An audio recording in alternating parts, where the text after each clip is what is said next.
মাসখানেক আগে নবান্নে প্রশাসনিক বৈঠকে সরকারি জমি দখলদারি নিয়ে তীব্র ভর্ৎসনা করেন মুখ্যমন্ত্রী। বৈঠকে ডাবগ্রাম ফুলবাড়িতে সক্রিয় জমি মাফিয়াদের বিরুদ্ধে কঠোর পদক্ষেপের নির্দেশও দেন। আর এরপরই অভিযানের নামে শিলিগুড়ি পুলিশ। শুরু হয় ধরপাকড়। গ্রেফতার হন জলপাইগুড়ি জেলা পরিষদের সদস্য দেবাশিস প্রামাণিক। আর এবার পুলিশের জালে তৃণমূল পরিচালিত নকশালবাড়ি পঞ্চায়েত সমিতির পূর্ত কর্মাধ্যক্ষ এবং তৃণমূল অঞ্চল সভাপতি। তাদের বিরুদ্ধে ঠিক কি অভিযোগ উঠছে, আসুন অভিযোগগুলো এক এক করে দেখাই। সেই ইনফরমেশন আমি পিসিআরকে বলবো প্লে করতে। বেআইনি কাগজ তৈরি করে সরকারি জমি বিক্রির অভিযোগ, পাশাপাশি অভিযোগ উঠছে 60 বিঘা সরকারি জমি বিক্রিও করা হয়েছে। ভূমি ও ভূমি রাজস্ব দপ্তর এমনটাই অভিযোগ করে।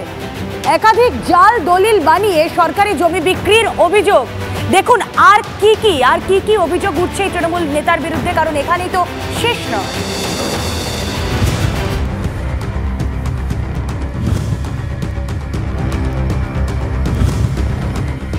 বেআইনি কাগজ তৈরি করে সরকারি জমি বিক্রির অভিযোগ। পুলিশের জালে তৃণমূল পরিচালিত নকশালবাড়ি পঞ্চায়েত সমিতির পূর্ত কর্মাধ্যক্ষ তৃণমূল অঞ্চল সভাপতি আশরাফ আনসারি।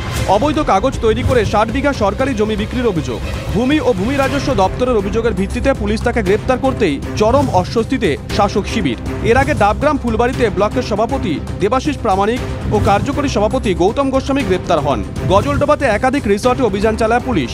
এবার নকশালবাড়ি এলাকার জমি চক্রে জালে তৃণমূল কংগ্রেস নেতা। বছরখানেক আগে অনিতা রানী ছেত্রীর কাছে একটি জমি বিক্রি করেন তৃণমূলের অঞ্চল সভাপতি আশরাফ আনসারি। প্রতারিত হয়েছেন বুঝতে পেরে অভিযোগ জানান অনিতা রানী ছেত্রী। উল্টে অনিতা ও স্থানীয় এক বাসিন্দা সুব্রত সরকারের বিরুদ্ধেই জমি দখলের অভিযোগ করেন তৃণমূলের অঞ্চল সভাপতি। সেই অভিযোগের ভিত্তিতে 19 জুলাই অনিতা ও তার এক প্রতিবেশীকে গ্রেপ্তার করে পুলিশ। কাগজপত্র খতিয়ে দেখে আদালত অনিতা ও সুব্রতকে জামিন দেয়। এরপর কাগজপত্র খতিয়ে দেখে পূর্ত কর্মাধ্যক্ষকে গ্রেপ্তার করে পুলিশ। গত বছর একটা আশরাফের এগেনস্টেই একটা এই জাল প্রতারণার, তার কাছে টাকা পয়সা নিয়ে ভুল জিনিস দিয়েছে, আদিবাসীর জমি ঠগিয়ে ও নিজে দিয়েছে, ও বাড়ির পাশে। এই আশরাফ কি দীর্ঘদিন ধরে এলাকায় জমি কারবার করে? হ্যাঁ, দীর্ঘদিন ধরে, মানে আমাদেরকেও ঠগিয়েছে। টাকা দিয়ে রেকর্ড জমি কিনে দিয়ে বেশ জমি পজিশন নিয়েছে। যদিও যাবতীয় অভিযোগ অস্বীকার করেন ধৃত তৃণমূল কংগ্রেস নেতা। এলাকায় কত জমি বিক্রি করেছেন? আমি এলাকায় কোনো জমি বিক্রি করি না। আপনি তো এলাকার তৃণমূল নেতা। মাফিয়াদের বিরুদ্ধে লড়াই করি। তাহলে আপনাকে কেন? মাফিয়াদের বিরুদ্ধে লড়াই করি। এটা বিএলওর সাহেব এই যে দালালদের পয়সা খেয়ে আমাকে ফাঁসাইছে। এই ধরনের অসংখ্য দলিল সামনে আসছে, যে দলিলগুলো বাস্তবে জাল। এই দলিলে উল্লেখিত জমি বাস্তবে সরকারি জমি, যা মিথ্যে কাগজপত্রের মাধ্যমে তৈরি করে এভাবে বিক্রি করা হয়েছে এবং প্রচুর মানুষ এই ঘটনায় কার্যত প্রতারিত হয়েছেন। ওই নেতা যিনি বিভিন্ন সময় বিভিন্ন কাগজপত্র তৈরি করে একাধিক ব্যক্তিকে জমিগুলো বিক্রি করেছিলেন, যেগুলো বাস্তবে সরকারের খাস জমি। এই ঘটনার যে হইচই পড়ে গেছে তৃণমূলের শীর্ষস্তরে। ক্যামেরায় দীপায়নের সঙ্গে প্রসেনজিৎ, TV9 বাংলা, শিলিগুড়ি। বুঝলেন তো কে শোনে কার কথা? 21-এর মঞ্চ থেকে তৃণমূল সুপ্রিমো মমতা বন্দ্যোপাধ্যায় বারবার দলের নেতা কর্মীদের সতর্ক করে, নম্র বিনয়ী হওয়ার পরামর্শ দেন। কিন্তু দলের এক বিধায়কের কাজকর্ম দেখে মনে হচ্ছে না নেত্রীর কথা তার কানে খুব একটা গেছে। তা না হলে বিরোধী পঞ্চায়েত সদস্যের কাজ না দেওয়ার নিদান কিভাবে দেন? দেখুন মুর্শিদাবাদের ভগবান গোলার নবনির্বাচিত তৃণমূল বিধায়ক রেয়াত হোসেনের ভিডিও ভাইরাল। বিরোধী মেম্বাররাকে কাজ না দেওয়ার চেষ্টা করি, কোণঠাসা করে রাখার চেষ্টা করি রাজনৈতিকভাবে। শুনলেন তো কিভাবে বিরোধী পঞ্চায়েত সদস্যদের কোণঠাসা করার নিদান ভগবান গোলার তৃণমূল বিধায়ক রেয়াত হোসেনের। তৃণমূলের এই পথসভার ভিডিও মুর্শিদাবাদ জেলার নিমিষেই ভাইরাল। যদিও ভিডিও সত্যতা যাচাই করেনি TV9 বাংলা। কেন বিরোধীদের কাজ না দেওয়ার নির্দেশ দেন বিধায়ক, এবার শুনুন তাঁর স্ট্র্যাটেজি। যতটা পারি আমরা বিরোধী মেম্বাররাকে কাজ না দেওয়ার চেষ্টা করি, কোণঠাসা করে রাখার চেষ্টা করি রাজনৈতিকভাবে।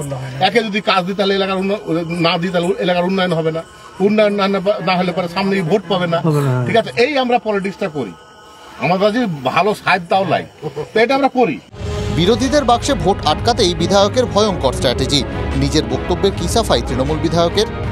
যে জিনিসটা এটা একটা চক্রান্ত, এবং আমি বলি যেটা অশ্বত্থামা হত ইতিগজ, যে পরে যে ইতিগজ সেটা আর শুনতে পাওয়া যাচ্ছে না। ঠিক আছে, ভিডিওর যে অংশটা একটা অংশ বিশেষ, সেটাকে আগে এবং পরে কি বলা আছে বা কি বলেছি, যে একটা পথসভার ছবি দেখাচ্ছে, যে পথসভাটা আমার না। আমার কাছে এখনও সেই 8 মিনিটের ভিডিও আমার কাছে মজুদ আছে, যে আমি এই প্রসঙ্গ রেফারেন্সে আগে এবং পরে কি বলেছি।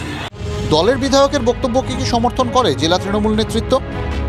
একজন নির্বাচিত প্রতিনিধি হিসাবে এটাই আমার দায়িত্ব বা আমাদের দায়িত্ব, মমতা বন্দ্যোপাধ্যায়ের উন্নয়ন এবং পরিষেবা প্রত্যন্ত মানুষটির কাছে পৌঁছে দিতে হবে এবং সেই মতনই আমাদের জেলায় আমি সবাইকে চলার জন্য অনুরোধ করব।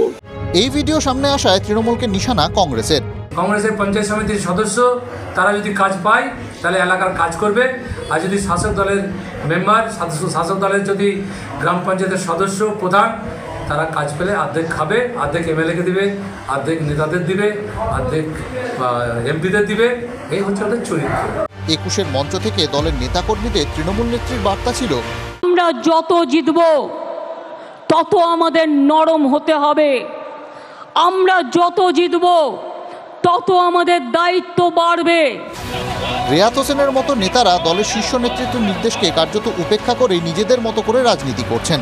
লোকসভা ভোটে বিপুল সাফল্যের পর তৃণমূল শীর্ষ নেতৃত্ব দলের রাশ আরও শক্ত হাতে ধরেছে। সেখানে বিধায়কের এই ধরনের বক্তব্য ও আচরণের বিরুদ্ধে কি কোনো পদক্ষেপ নেবে দল? মুর্শিদাবাদ থেকে কৌশিক ঘোষের রিপোর্ট, TV9 বাংলা। কেন্দ্রীয় বাজেটে নজর রাখা যাক। বাজেট মানেই সরকারের আয় ব্যয়ের হিসেব, অনেক অঙ্ক। বাজেট মানে আমার আপনার সংসারের হিসেবটাও মাথায় রাখতে হবে। বাজেটে চাকরিজীবীদের নজর থাকে আয়কর নিয়ে ঘোষণা। আজ আয়কর নিয়েও কথা বলেছেন কেন্দ্রীয় অর্থমন্ত্রী নির্মলা সীতারামন। যা বলেছেন তাতে কি আমাদের কোনো লাভ হলো, দেখাবো ইন ডিটেল। 2014 সাল থেকে কেন্দ্রে ক্ষমতায় নরেন্দ্র মোদী সরকার। এই 10 বছরে পুরনো কর কাঠামোয় বিন্দু মাত্র বদল হয়নি। চাকরিজীবীরা আশা করেছিলেন এবার অন্তত হবে, সব আশায় জল। পুরনো কর কাঠামো অপরিবর্তিতই থাকলো। নতুন কর কাঠামোয় যারা কর জমা দেন তাদের জন্য সামান্য ছাড়। স্ল্যাবে পরিবর্তন করা হয়েছে বাজেটে। প্রথমত 3 লক্ষ টাকা পর্যন্ত কোনো ট্যাক্স দিতে হবে না।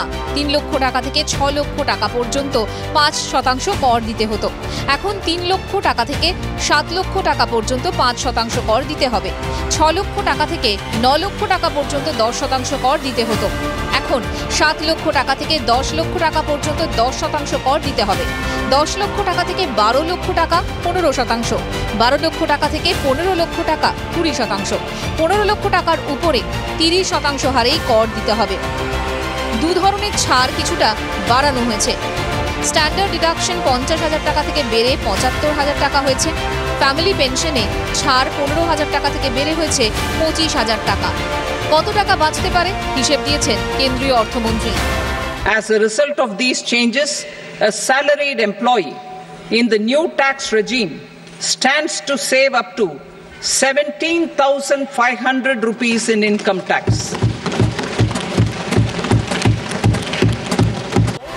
বছরে বাঁচতে পারে সর্বোচ্চ 17,500 টাকা। আপনাদের সুবিধার জন্য দুটো উদাহরণ দেখাবো। বছরে 8 লক্ষ টাকা করযোগ্য আয়ের উপর আগে 30,000 টাকার কর দিতে হতো, এখন দিতে হবে 22,500 টাকা, সাশ্রয় 7,500 টাকা। বছরে 10 লক্ষ টাকা করযোগ্য আয়ের উপর আগে 52,500 টাকার কর দিতে হতো, এখন দিতে হবে 42,500 টাকা, সাশ্রয় 10,000 টাকা।